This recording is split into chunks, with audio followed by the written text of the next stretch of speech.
We're at the American Bell Association's 76th Annual Convention being held in Charleston, West Virginia. And at each convention, we have displays of different types of bells and bells that people collect with different themes. And today, we're going to be looking at one gentleman's display of silver table bells.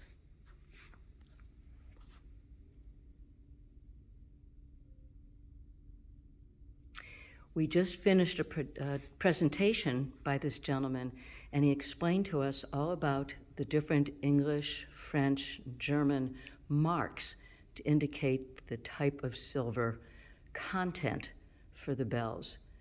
0.925 being sterling silver, 800 being of a different mixture of components. But when we say sterling, it's 0.925 and above, and that's what most of these are. Now, he has not polished his silver bells. Some of us that collect them have them nice and shiny, but some like to see the patina that will develop and the coloring that comes through when you don't polish them. But these are just absolutely fascinating. Now, your eye probably caught this big lady. She's the tallest of them. She's 13 inches high, and supposedly her face and her hands are made of ivory. Just fascinating. This one is what we call a wedding cup bell. The original ones were not actually bells. And now I'm going to do something that we're not supposed to do in the Behold room, but I've been given permission to do this, to touch these bells. These were wedding cups, and supposedly a bride and groom would drink from them. So there's the one side, and then this would have been the other cup. This would have been the other cup, and none of us have really ever figured out how a bride and groom would actually drink from both sides at the same time, let alone how you would fill them and hold on to it until that happened. And each one of these, in his presentation, he told us the history of where the bell was made, what it represents, who it represents, whether it's a fictional character or a real person in history.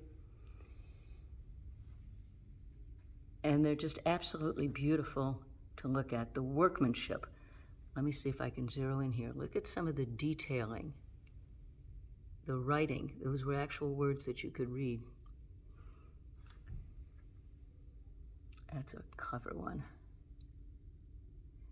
This is supposedly Mother Hubbard from literature. This one I just showed you is supposedly Becky Sharp, but we're not quite sure about that. This clever fellow, Jester, was so carefully made that between his, let's see if I can get my finger there, between his hat and hand, right up across the top, it was so finely made that you could actually slip a piece of paper in between. These were a set of ladies' boudoir utensils or appliances, a letter opener, a bell. There would have also been a comb, possibly the handle of a brush would have been the same figurine.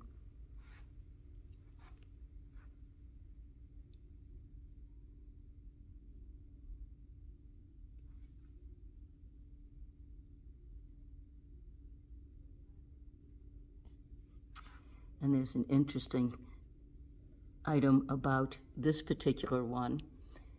We've found this bell with this nice big full skirt. And in this case, the fullness of it is in the front. You can just as easily find that bell where the body is turned around facing exactly the other way. Why? None of us know.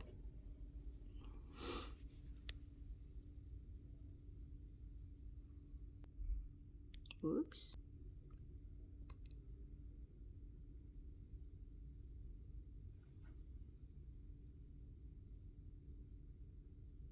You can tell I'm not a professional doing this. And this is a tulip. Let me see if I can turn it around so you can see it better. Isn't that beautiful?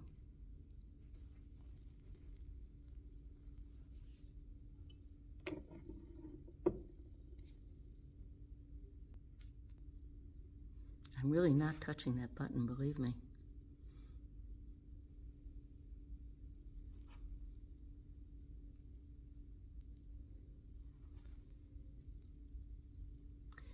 Members of the American Bell Association collect a lot of different types of bells. And we come together, we have these educational programs, and we always learn something new. So some of us specialize in one particular type of bell, but then we see something at convention that we just can't resist, and then we're off and going on yet another type. So most of you probably have some bells that you've received as gifts or passed down from family, something that's been in somebody's china cabinet for years and years and years. Come to our website. Oh, I don't want to miss this one. This is a desk set. And of course, there's the bell on the left. And then on the right is an inkwell. And in the front is a blotter. And then this wonderful, wonderful figure with the scales of justice and the sword. So to learn more about bells and the American Bell Association, please come to our website and perhaps join us at a convention, or at least receive our wonderful publication where a lot of our articles and pictures will tell you what's going on in the bell world. Thank you for your time.